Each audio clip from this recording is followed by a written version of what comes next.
How to log into Microsoft Authenticator app on Android. Hello everyone, welcome back to our channel. So let's dive right in without wasting any time. Also make sure to watch this video till the end. So first of all, open up Authenticator on your device. Now give the permissions if you want to. Then tap on accept. Now simply tap on continue. Now if you have a QR code, simply tap on scan a QR code.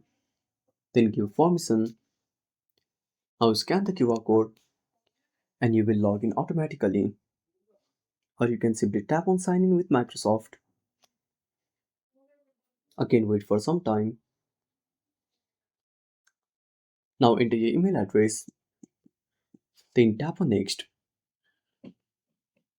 If you have a password, simply tap on use a password instead. Now enter your password and tap on sign in. And that's it. Thanks for watching.